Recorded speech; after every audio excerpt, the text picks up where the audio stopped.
Hello, friends. This is Christopher Davis-Shannon, and today we are checking in with probably my favorite Spanish ukulele player, Dani Usero. Dani, how are you today? Hello, everyone. How are you, Christopher? I'm doing really well. It's so great to see you. I love the wall that you have behind you. Beautiful brick. um, would you mind just starting us off with a song? Yeah.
That was a wonderful song, Dani. And you have just recently graduated from university studying American jazz in Spain. Practically, yes. What was your primary instrument over there? Because I know it was not ukulele. No. I started when I started to wanted to study professionally, Christopher, the guitar. The electric guitar was the instrument, and with the guitar, it's when I started to be more professional and to have the idea that I wanted to study and to go forward to that professional song. And well, the jazz in these times is practically the most complete and the most professional that you can study. If you understand the jazz language, you can understand practically any music language. Exactly. Yeah, it's great to prepare you really for any type of music that you're going to play in the future. How did you get into playing jazz? I mean, living over in Barcelona, obviously you do have a pretty good jazz scene over there, but it is an American art form. So what drew you to playing American jazz? Barcelona is true that it's the capital, the jazz capital in Barcelona, in Spain. It's very good, and there's so many people who goes expressly to Barcelona to study there. It's weird because in Madrid, it's the capital. There's not a lot. It's more in the classical music, and you can find too jazz. That's of course, but the best conservatories for to study, it's there in Barcelona, and you can imagine how many people that not only around Barcelona, students that they come from another countries too for to study. It's one of the best cities for to study and for to find the best teachers. That it's one of the best things that you for to try to find that teacher that you wanted to learn any specific. Certainly. Yeah, and with studying music, I mean, that is the key, right? Is finding the best teachers, not necessarily the best school. It's so much about the individual teachers that you get to study. Who were you studying with in Barcelona? For example, in Barcelona, I don't know the international context if you know it, but for example, one of my teachers was he called Jordi Bonell. It's a Catalan musician, but very, very old person in a good way, Jordi, if you're hearing. I don't want that you, but it's very experiment, man. I would like to explain to you, if we have time, Christopher, that the jazz in Spain, it arrived very, very late. Maybe in Berkeley, for example, Berkeley, I think that it started maybe in 1950 or 1960 or similar. Yeah. But the jazz in Spain really, really arrived, the professional studies around that 1985, more or less in that years. There was before jazz musicians, but that jazz musicians, they had only two options: or to study with all the material that came in that moment from United States, everything in English. That when in that years, the Spanish, we weren't very good talking, speaking in English in that time. So imagine that it arrived one book from Berkeley, everything in English, and trying to understand the book, trying to understand, because they had another problem that they came from the classical study. So to try to understand this new language that it's jazz in a context that you practically don't have anyone to get it, it's awesome. And Jordi Bonet is one of these teachers. At the same time, I remember that he went to play to United States, and well, they came back or similar. So it's a very, very experimented man, and he's one of the best in not only in Barcelona, in around Spain. There. Yeah, and you mentioned people in the 1980s learning from like the Berkeley textbooks of the time on jazz, which is it's so hard to learn jazz from a book, because our Western notation that we use for classical music to perform the works of Mozart and Bach it's not really set up to capture jazz and the nature of it, especially the rhythms, the swung rhythms that we have in jazz. So I'm curious, when you were studying at school, did you did you do a lot from books, or did you do just a lot of listening and playing and transcription? One of the first advices that or things that the teachers say to you, it's that the books are good, but this is your real friend. And that was the way that every teacher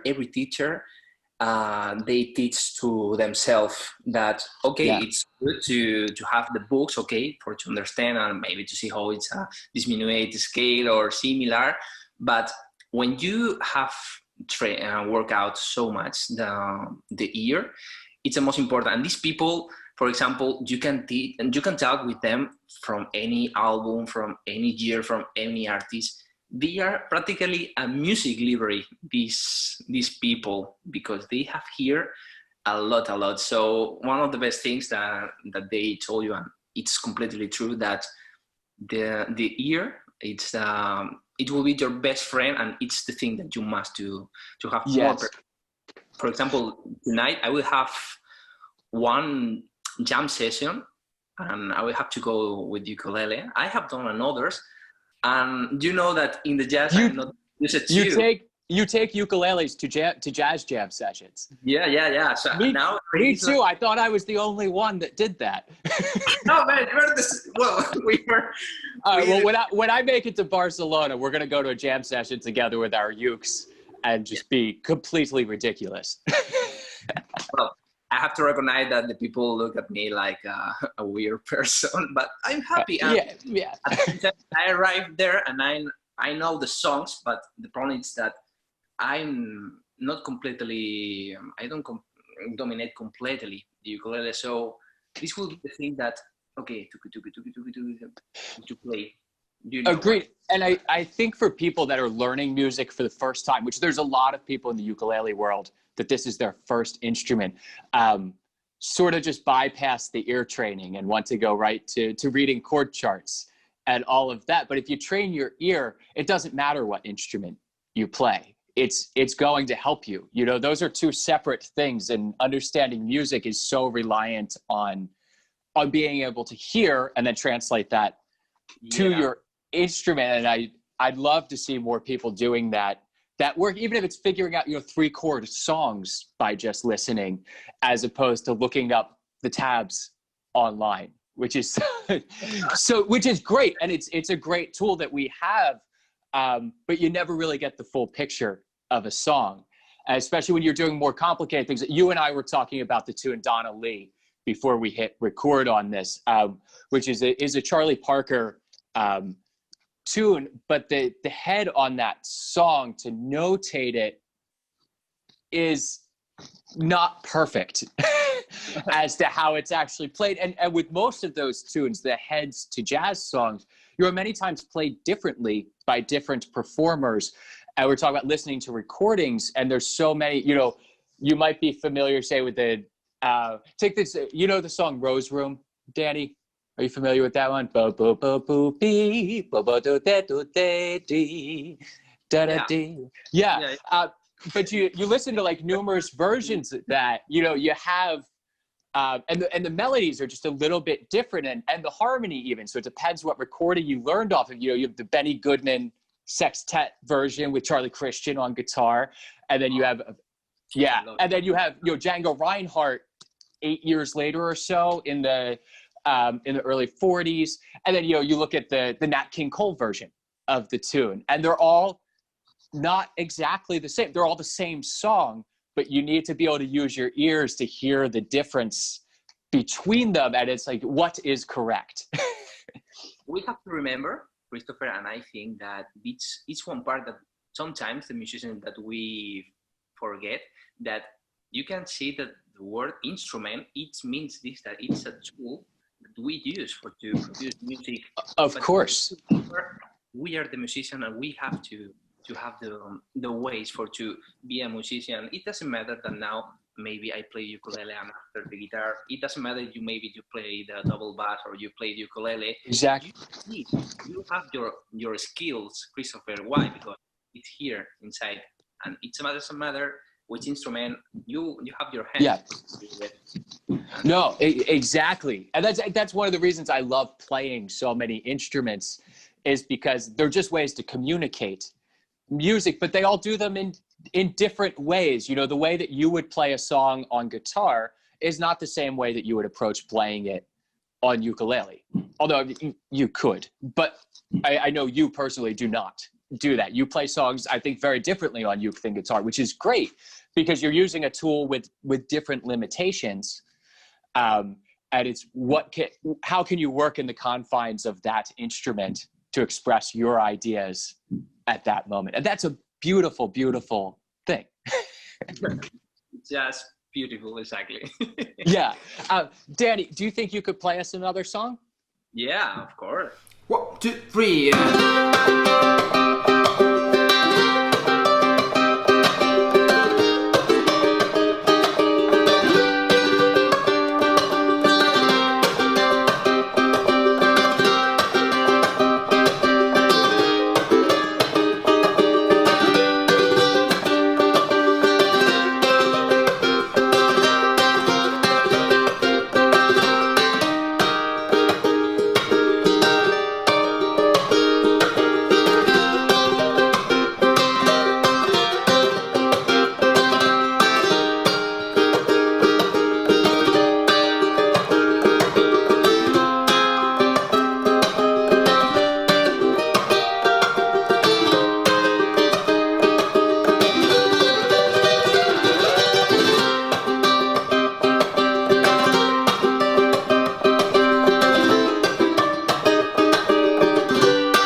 And that was an original composition by Dani Usero.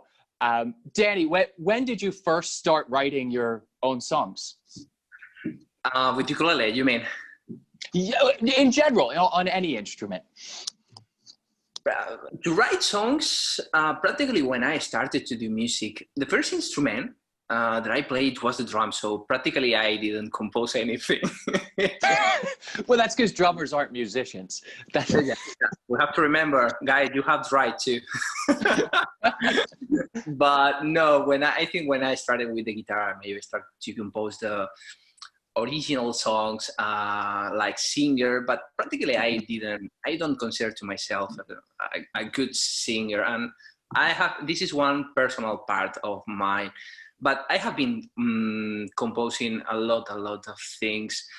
The thing is that when it arrived to ukulele, it was a different way to compose. And when I discovered this kind of instrumental music like Jason Mabukuro, James Hill, Taimane, it was a different world for to experiment and for to see and for to play the energy that you can feel in that kind of songs. It's not like the just like have another kind of energy that I like it, but in this way I have to tell you that I feel more connected because I'm more yes.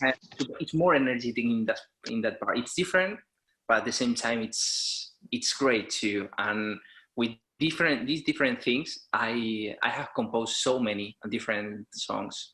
One part more going to the flamenco that I feel so identified with that. Certainly. But I don't know, another songs more going this Hawaiian line, more or less.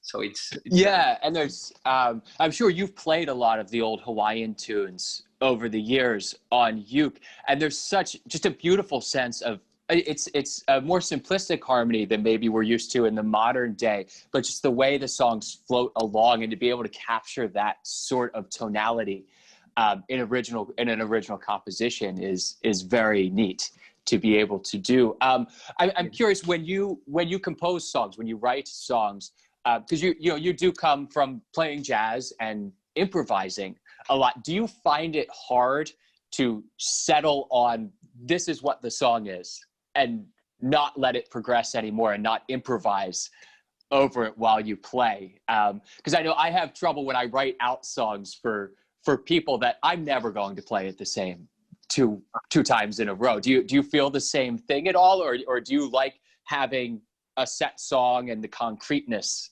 of that? I'm sorry, Christopher, I didn't understand you.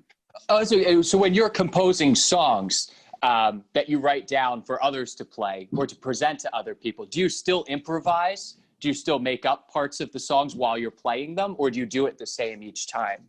No. It's in my case, like a jazz musician, I have to tell you that I never play the songs like in the beginning. And during the time, I'm saying that so many songs that I had composed are totally different.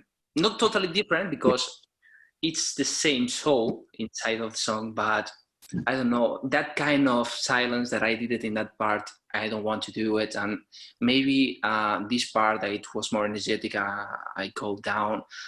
It's not the same. It's not the same. My own way changes. And it's normal. We are growing up. Yeah.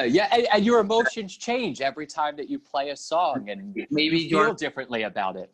You're not getting the same emotions that when you started to compose that songs, and they are different. So I don't know. In general, practically I am improvising a lot, and during my shows too. One of the best things when I play alone, because so many people tell me, but Dani, why you go alone to play in the shows, in the gigs? Because I like it because I can move my set list like I want. I don't want to play that song today.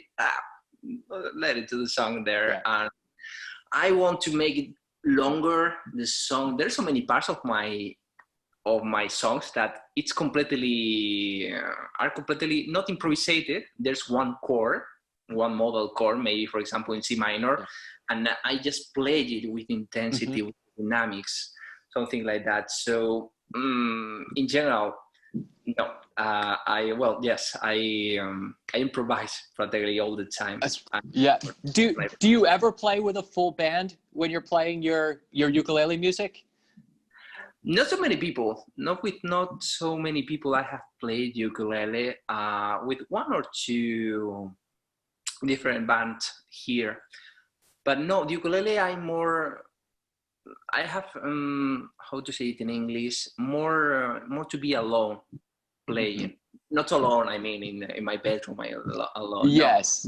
No, more in this case that I have seen that I'm able in on the stage to keep the energy and to present one show.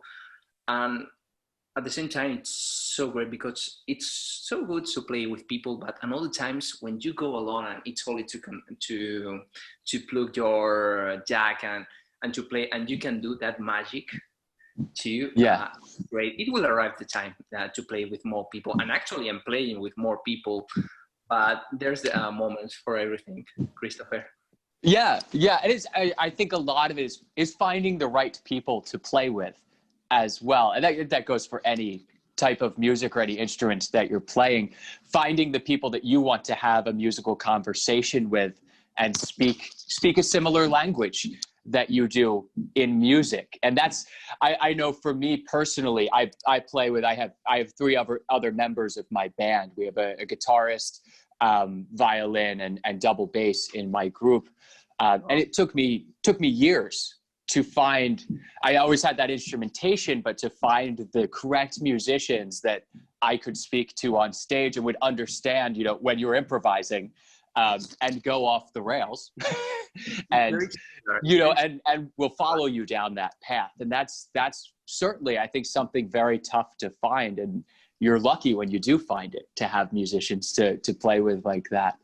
You know, it's a beautiful thing. It's true. It's true that in the music life, it happens more or less like in the real life, that you can find a lot of people, but you don't connect with all the people. Maybe right. that person you like it, or maybe that bass player, I don't know why. It's always the bass player. So in the music life, more or less, it happens the same, to find that person to, for example, when I played with Taimane there in Austin New York Festival, it was an incredible conversation. I like to say always a conversation, because we said only, well, let's play this song, and I started to improvise, and she heard me, and she started to come with me, and it was practically like sex. That, man, it was yeah. There's actually a great video of you two playing together after that festival that I'll link to below, so everyone can hear that. And I was really happy to see you two playing together, because your styles are very similar. I feel it's very flamenco influenced, you know, fast strumming and tremolo techniques and things such as that. And there's not a lot of people in the uke world doing those sorts of things. So seeing you two being able to do that together is a magical experience. And I think everyone should hear it. I have to say that Taimane is one of my influence when I discovered the ukulele. First it was Jason Alcuro, and after the most assisted part, it was James Hill. I like it so much. That tricks you. And Taimane, one of the things that I was impressed when I watched her in the beginning, it was her right hand. It was very, very fast, and I wanted to emulate that those things. And I couldn't arrive when she was playing. There was any moments that I can't. I'm human. I can't arrive. It is. Yeah. Oh, even some of the strumming that you do for me is just so fast. The right hand techniques, and it's incredible how you've been able to get that. And so the two of you, the precision that you're able to do it with, is, I mean, unachievable, I think, for most people, no matter how much they practice. It's possible, Christopher. I have to recognize that during that times, I was obsessed with the metronome and with the practice. I remember I was doing minimal 7 or 8 hours every day, only with the metronome and I'm playing, how's in English, 18th notes, or 16th notes, yeah. And practically no stop it, and all the time my right hand inflammation. Yeah, but well, that was of the things that when you practice, and you practice a lot, that you will have the results. And so many people when ask us about how I can arrive, practice this metronome. Because I say no, it's only up down, and then get your metronome, and 8 hours. Yep. And build that speed up. Anyone can do it. You know, I mean, it takes a lot of time and effort, but it's working with the metronome. Something most people hate, but you have to fall in love with it at some point to really progress on the instrument with technique. You know, it doesn't give you more musicality, but it certainly helps with building up technique on the instrument. Dani, would you mind playing us one final song? Yeah, of course.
Dani, thank you so much for coming on and taking the time out of your day to talk to me about music and life and all the wonderful things in the world. I really appreciate it.